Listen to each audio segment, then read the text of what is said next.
Bien-aimés dans le Seigneur, nous vous saluons au nom de notre Seigneur Jésus-Christ, le Sauveur de l'humanité, le Sauveur de ma vie, le Sauveur de ta vie. Nous sommes très heureux par sa grâce. Dieu permet à ce que nous puissions être encore une fois de plus devant vos écrans, peut-être devant vos iPad, iPhone ou smartphone. Et partout où vous allez suivre, je crois que l'Éternel des armées prépare quelque chose de bien pour nos vies. Vous savez, c'est la bonne nouvelle, et lorsque la bonne nouvelle arrive, c'est pour amener les gens à vivre ce qui est bien. Alors moi, c'est le révérend Samuel Serge Sapou, et nous bénissons Dieu pour tout celui qui va écouter ces messages. Aujourd'hui, Dieu a préparé quelque chose de très bien pour nous. Nous voulons parler d'un thème: comment réussir dans sa vie. Comment un chrétien peut réussir dans sa vie. Et je ne limite pas l'aspect de la réussite à un certain niveau, mais je crois avec ces messages, l'Éternel Dieu va nous bénir. Alors notre texte que nous allons lire, c'est dans Daniel chapitre 1er, le verset 8 au verset 15e. La Bible dit, j'ai lu au nom de Jésus: Daniel résolut de ne pas s'essuyer par les mains du roi et par le vin dont le roi buvait. Et il pria les chefs des eunuques de ne pas l'obliger à s'essuyer. Dieu fit trouver à Daniel faveur et grâce devant le chef des eunuques. Le chef des eunuques dit à Daniel: je crains mon Seigneur le roi qui a fixé ce que vous devez manger et boire, car pourquoi verrait-il votre visage plus abattu que celui des jeunes gens de votre âge? Vous exposerez ma tête auprès du roi. Alors Daniel dit à l'intendant à qui les chefs des eunuques avaient remis la surveillance de Daniel, de Anania, de Michaël et d'Azaria: éprouve tes serviteurs pendant 10 jours et qu'on nous donne des légumes à manger et de l'eau à boire. Tu regarderas ensuite notre visage et celui des jeunes gens qui mangent le mets du roi. Et tu agiras avec tes serviteurs d'après ce que tu auras vu. Il leur accorda ce qu'ils demandaient et il les éprouva pendant 10 jours. Au bout de 10 jours, ils avaient meilleur visage et plus d'embonpoint que tous les jeunes gens qui mangeaient le mets du roi. Alors nous allons compléter cela par un texte aussi de la Bible, dans les livres de Josué chapitre 1er, le verset 8. La Bible nous dit ceci, dans Josué chapitre 1er, verset 8, que ce livre de la loi ne s'éloigne point de ta bouche, médite-le jour et nuit pour agir fidèlement, selon tout ce qui est écrit. Car c'est alors que tu réussiras, c'est alors que tu auras du succès dans tes entreprises, c'est alors que tu réussiras. Alors, bien aimé, que le Seigneur bénisse réellement sa parole. Nous voulons partir d'abord d'un concept qui est simple. Commencer d'abord par définir ce que c'est le verbe. Le verbe réussir. Réussir veut dire quoi? Réussir veut dire simplement avoir un résultat heureux, atteindre son but, triompher, percer, arriver en haut de l'échelle, apprendre à connaître la volonté de Dieu et s'y conformer. Voilà un peu ce qui est de réussir. Quand quelqu'un réussit, c'est quelqu'un qui a un résultat heureux. C'est-à-dire, un résultat heureux veut dire simplement quelque chose qui apporte la satisfaction dans le cœur de la personne. Et triompher, je pourrais expliquer cela, la manière dont un athlète court après une course. C'est lui qui triomphe, c'est lui qui est couronné. Et on dit qu'il a réussi à remporter les 100 mètres, les 200 mètres, les 400 mètres. Alors, c'est très important. Alors, nous voulons parler comment réussir, comment percer, comment arriver à haut de l'échelle, comment apprendre à connaître la volonté de Dieu et s'y conformer. D'emblée, je peux dire à quelqu'un que toute réussite obtenue par compromission est satanique. Cela veut dire que quand Dieu n'est pas associé à ta réussite, cette réussite est satanique. Parce que nous, en tant qu'enfants de Dieu, tout ce que nous faisons, nous associons Dieu. Parce que nous savons que Dieu doit être l'alpha, Dieu doit être l'oméga de toutes choses. Raison pour laquelle je vais parler de quelques principes rapidement qui peuvent nous aider à obtenir la réussite dans notre vie. Alors, premier principe que je voudrais bien développer, c'est que tu dois mettre Dieu au premier plan. Pour réussir, tu dois mettre Dieu au premier plan. Écoutez l'histoire de Daniel. Il a été quelque part, il a été dans la déportation. Et voilà qu'il y avait une loi qui a été instituée comme quoi avant qu'il puisse se présenter devant le roi, il devait se nourrir des aliments que le roi mangeait. Mais ils se sont dit en eux-mêmes, non, on ne peut pas se compromettre. Pourquoi? Parce que les aliments, la viande devait d'abord être sacrifiée aux idoles. Et ils savaient qu'ils ne pouvaient jamais se compromettre. Comme Dieu était au premier plan, ils se sont dit non, nous n'allons pas nous compromettre, mais nous allons mettre Dieu au premier plan. Alors, mettre Dieu au premier plan, qu'est-ce que cela veut dire? Bien-aimé dans le Seigneur, ce qui est plus important, ce que nous devons retenir, c'est que tu es ce que est ta source.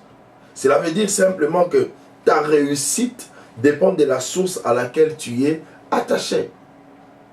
Aujourd'hui, les gens peuvent voir par exemple le fleuve Congo, mais il y a peu sont des gens qui connaissent réellement la source du fleuve Congo, d'où ça vient.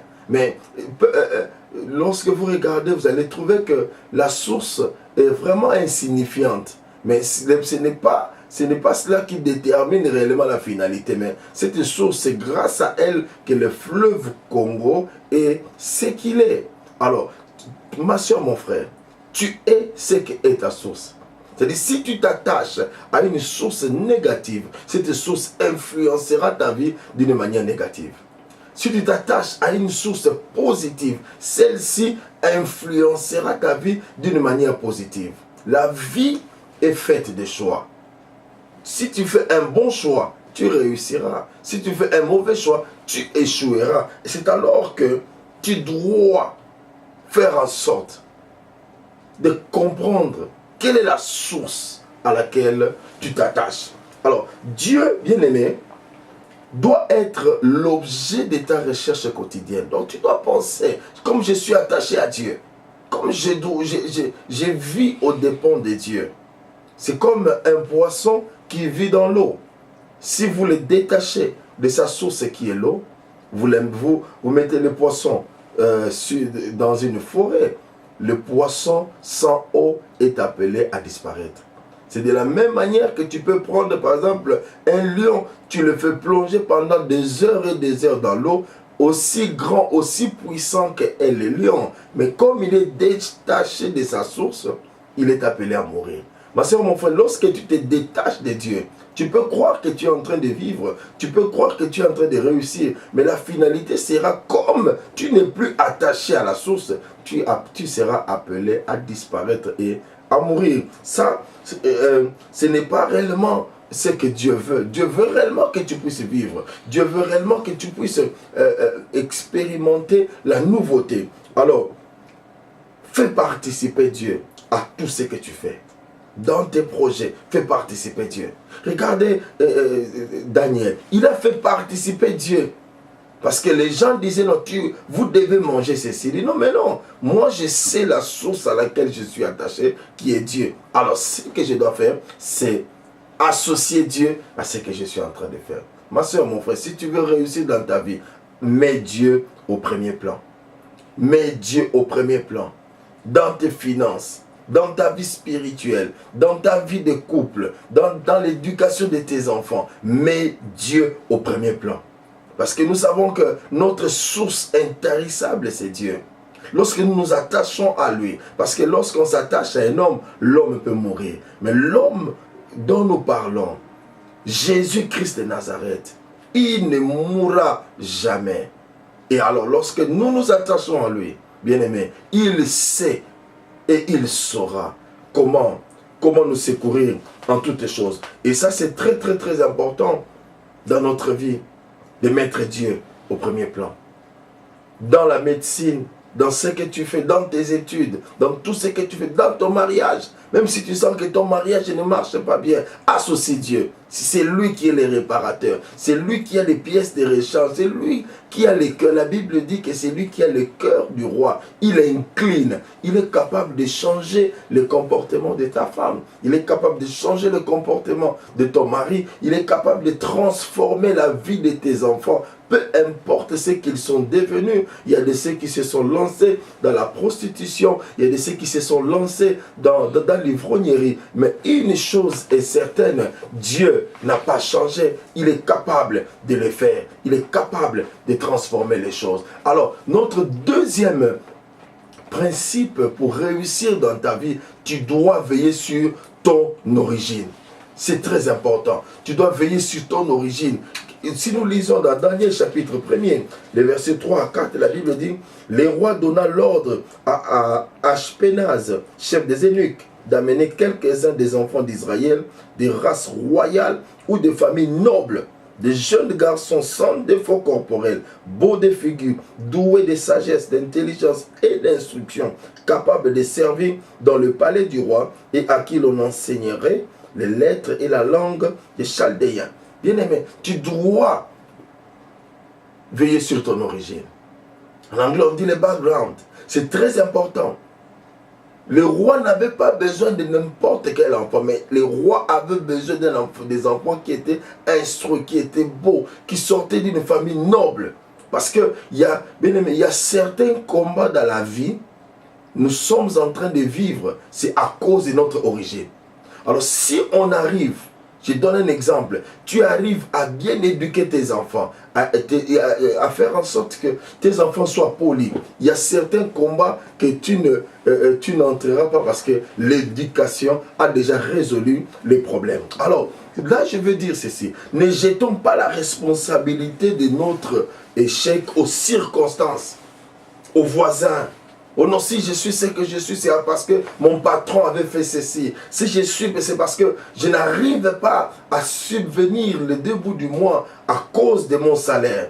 Alors, ma vie n'avance pas parce que mes parents ne m'ont pas donné cette opportunité. Ma vie n'avance pas parce que j'ai trouvé un mari qui est irresponsable ou une femme qui est irresponsable. Je n'arrive pas à avancer parce que le système politique de mon pays ne me permet pas d'avancer. Si je n'arrive pas à avancer, c'est parce que à cause des pasteurs, c'est ce qui fait que je n'arrive pas à avancer. Bien aimé, il y a même des gens qui disent non, même mon ministère n'arrive pas à avancer à cause des fidèles. Bien aimé, moi je veux te dire une chose qui est certaine. Veille seulement sur ton origine. Ne reste pas cramponné sur les gens pour dire non, je suis en train de vivre ceci à cause. Bien aimé, mais jusqu'à quand tu resteras toujours en train de te lamenter? Ma vie n'avance pas, c'est à cause de celui-ci. Ma vie n'avance pas à cause de celui-là. Mais la vie, tu dois prendre une décision.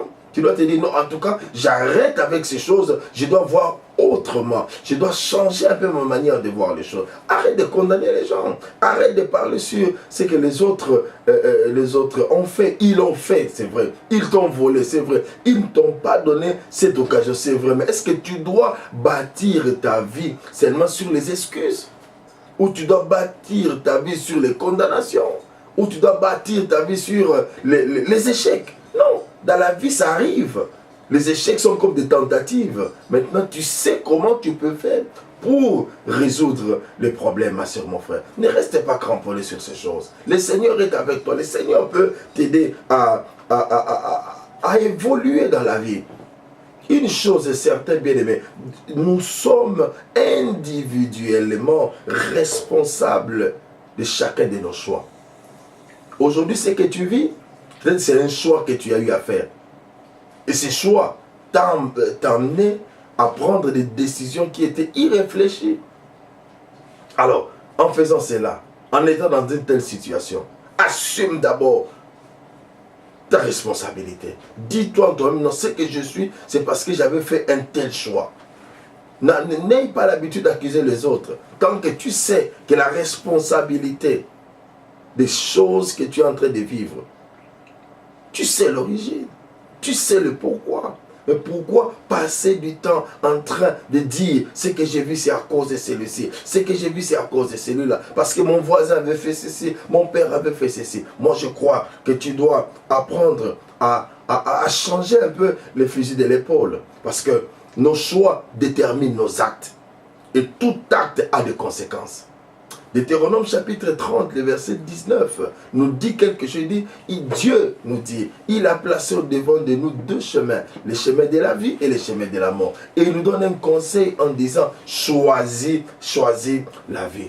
Alors, moi je veux te dire une chose, sors de ces carquois, sors un peu de cette philosophie médiocre en disant, si j'ai vu ce que j'ai vu, c'est à cause de ces gens. Sors de cela. Crois que Dieu est capable de t'aider. Crois que Dieu est capable de transformer les choses, ma soeur, mon frère. Ne reste pas dans cette situation. Regarde combien de temps tu as passé. Regarde combien d'années tu as traversé les mêmes situations, les mêmes complaintes. Dieu veut que tu puisses avancer. Alors, abandonne un peu ton origine. Que ton origine ne t'affecte pas, ton background ne t'affecte pas. Car Dieu a un projet meilleur pour ta vie.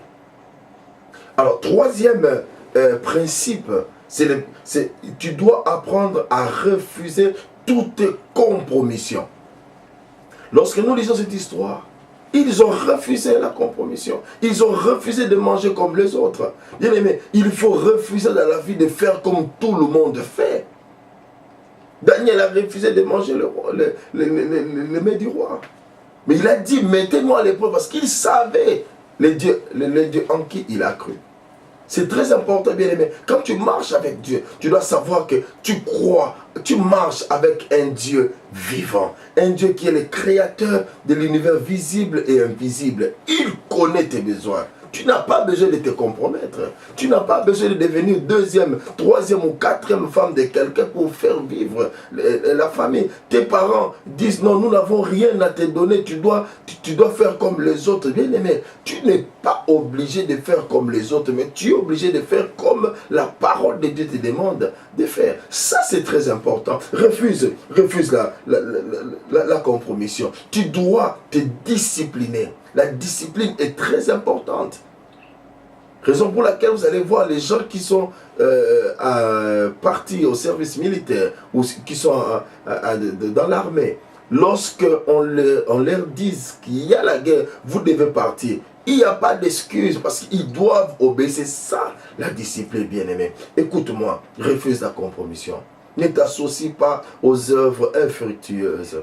Ne fais pas comme tout le monde, ma soeur. Ne fais pas comme tout le monde, mon frère. Les gens croient que pour mieux vivre, il faut faire la prostitution. Ne le fais pas, tu n'es pas obligé de le faire. Tu es en train de compromettre. Les gens croient que quand tu es encore jeune, tu dois faire tout ce que les jeunes font. Bien, mais qui te dit que tu sortiras de ces choses vivantes ou vivantes? Ne fais pas comme tout le monde. Change, refuse la compromission. Refuse l'hypocrisie, refuse le mensonge, refuse tout ce qui est malhonnêteté. Ça ne paye pas. Aujourd'hui, tu peux te réjouir, mais demain, il y aura des choses qui vont arriver. Parce que tout ce qui est bien mal acquis, on n'en profite jamais. Refuse la compromission. Partout là où on t'a placé, toi qui es tu es assis ou tu as un poste de commandement, il faut apprendre il faut savoir que Dieu est le Dieu qui juge. Dieu est le Dieu qui est le juste juge. Le mal que tu fais pour engager une fille et tu dois sortir avec elle. Sache une chose, Dieu est le Dieu qui réprimande. Donc tu dois faire ton travail avec honnêteté. Il ne faut pas regarder la couleur de la peau ou regarder la personne pour l'engager ou quoi que ce soit. Dieu est contre ces choses. Évite la compromission, ma soeur, mon frère. C'est très important. Alors, notre quatrième principe, c'est tu dois avoir une vision de ta vie. La vision, c'est quoi? Tu dois avoir un objectif.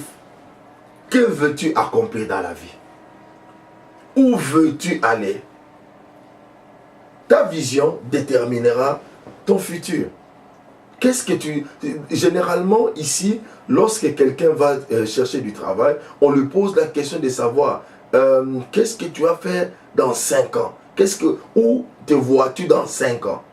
Il y a des gens facilement qui tombent en disant non, dans 5 ans, j'aurai mon entreprise. Automatiquement, on voit qu'une telle personne, en entrant dans l'entreprise, elle a pour objectif de prendre l'argent après créer quelque chose. Mais généralement, les gens qui sont engagés, ils disent non, je compte faire une carrière. Ah, ils voient que non, nous avons le temps d'investir dans la vie de cet homme ou de cette femme. Alors c'est très important. Des fois, tu te vois où, hein? Que veux-tu accomplir dans ta vie? Est-ce que tu veux être comme tout le monde? Tu veux faire comme tout le monde? Faire ceci, faire cela, bien-aimé. Change, vois-toi. Qu'est-ce que moi je peux faire? Bien-aimé, dans la vie, tu dois faire quelque chose que les autres n'ont pas encore fait. On peut commencer par l'imitation, mais par après, tu dois faire sortir l'originalité dans ta vie. Les gens doivent vivre ce qui est en toi. Parce que Dieu, dans notre vie, il a placé dans tout un chacun un talent spécifique pour ta vie. Découvre ton talent. Dieu est le Dieu qui bénit. Dieu est le Dieu qui transforme. Change ta manière de voir les choses. Tu vas où? Les années avancent. Tu vas où? C'est très important. Et notre 5e principe, c'est il faut être persistant. Il faut persister. Ne regardez pas ce que les autres ont fait. Ne vois pas là où les autres ont failli. Mais dis-toi en toi-même, si ça n'a pas marché cette fois-ci, cela ne veut pas dire que si je reprends, ça ne va pas marcher. Ça peut marcher. Tu marches avec Dieu. Sois persistant. Continue dans ta marche. Là, ce que tu fais, c'est tu es dans une bonne voie avec Dieu. Parce que tu as associé Dieu. Dieu est le Dieu qui peut te préserver de certains échecs parce qu'il voit que tu l'as associé. Voilà comment réussir dans sa vie. D'une manière simple. Dieu est le Dieu qui est avec nous. Dieu est le Dieu qui marche avec nous. Raison pour laquelle j'aimerais bien prier avec vous. Que le Dieu Tout-Puissant fasse en sorte que ta vie connaisse un revirement. Dans le nom puissant de Jésus-Christ Nazareth, toi le Dieu créateur, je bénis ma soeur, je bénis mon frère. Père éternel, accomplis un miracle. Que toute la gloire te soit rendue. Dans le nom de Jésus, dans le nom de Jésus-Christ Nazareth. Merci pour le miracle éternel. Au nom de Jésus. Amen.